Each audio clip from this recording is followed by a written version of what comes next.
안녕하십니까. 키자TV 투자의 정석 펀드 담당 웅쌤입니다. 자, 지난 시간에 우리는 펀드의 보수에 대해서 배워봤는데요. 치킨집을 예로 들면서 펀드 시장의 주요 구성원이 누구고 또 그들이 어떤 업무를 담당하는지에 대해서 살펴봤습니다. 아직도 강의를 못 봤다면 여기 위쪽을 클릭해주세요. 이번 시간에는 펀드 투자의 기초 중에 기초 중에 기초, 바로 수수료에 대해 알아보겠습니다. 자, 우리가 펀드에 가입하면 매일 수익률을 확인할 수 있습니다. 이렇게 말이죠. 그런데 이 수익률, 여러분들이 펀드를 가입했을 때 100만 원에 샀는데 이게 지금 118만 원이다. 그러면 이 사이의 가격인 18만 5천 원을 가져갈 수 있는 게 아닙니다. 여기에는 여러분들이 지불해야 할 비용이 포함되어 있기 때문에 이 차익을 고스란히 수익으로 가져갈 수는 없어요. 그래서 여러분들이 가져가야 할 수 있는 수익을 마치 공식으로 표현해보자면 이렇게 됩니다. 펀드의 수익은 펀드가 번 돈에서 여러분들이 펀드 운영에 든 비용을 뺀 값을 가져가실 수 있습니다. 자, 이렇게 그 비용이 바로 보수와 수수료가 됩니다. 보수와 수수료는 사전적으로는 크게는 차이가 없습니다. 어떤 일을 맡아 처리해 준 것에 대한 대가로서 지불하는 돈인 것이죠. 그런데 차이가 있다면 이것이 보수는 정기적으로 지불해야 되는 것이고 수수료는 일회성으로 지불한다는 것입니다. 마치 우리 치킨집 운영할 때 아르바이트생한테 퇴사하는 날까지는 월급을 정기적으로 줘야 하는 거죠.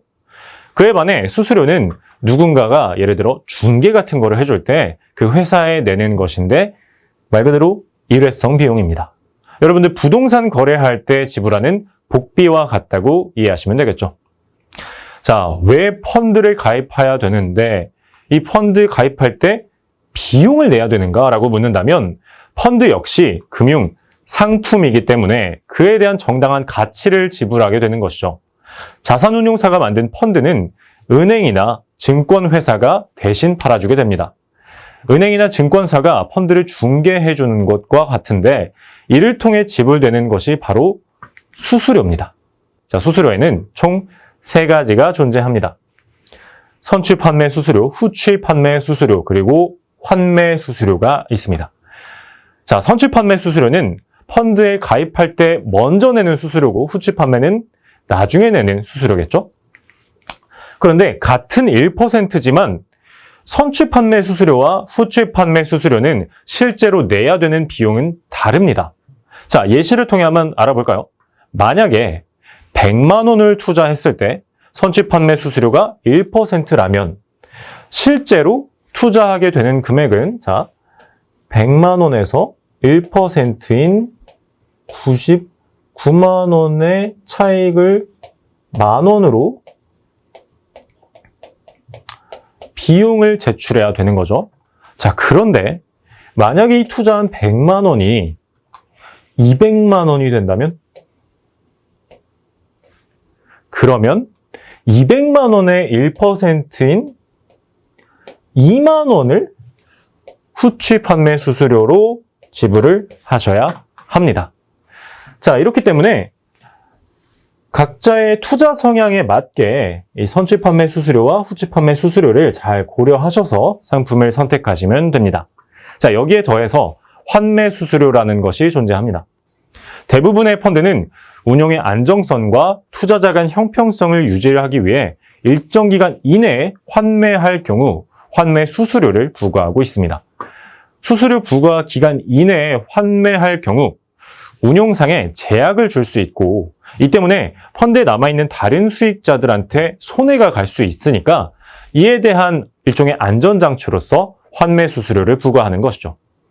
자, 하지만 2015년 10월 환매 수수료 부과가 자율화되면서 최근에는 신규 투자자들의 부담감을 덜어주기 위해 대형 운용사 중심으로 대부분의 공모펀드에서 이 환매 수수료가 폐지되고 있습니다.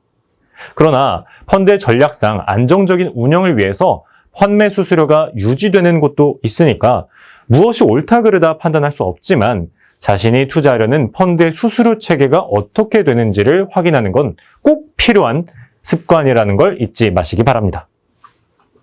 자, 그러면 이제 보수와 수수료의 차이가 무엇인지도 알았고 수수료의 종류도 확인했습니다. 그렇다면 다음 시간에는 같은 펀드인데도 A 펀드, C 펀드 무슨 너무 많고 헷갈리는 이 알파벳의 정체에 대해서 알아보겠습니다. 이 알파벳은 펀드 가입에 있어서 첫 번째 장벽이라고 느껴지는 클래스인데요. 이 클래스에 대해서 다음 시간에 좀 더 자세하게 알아보도록 하겠습니다. 지금까지 자산을 키우는 올바른 습관 기자TV 투자의 정석 웅쌤이었습니다. 안녕.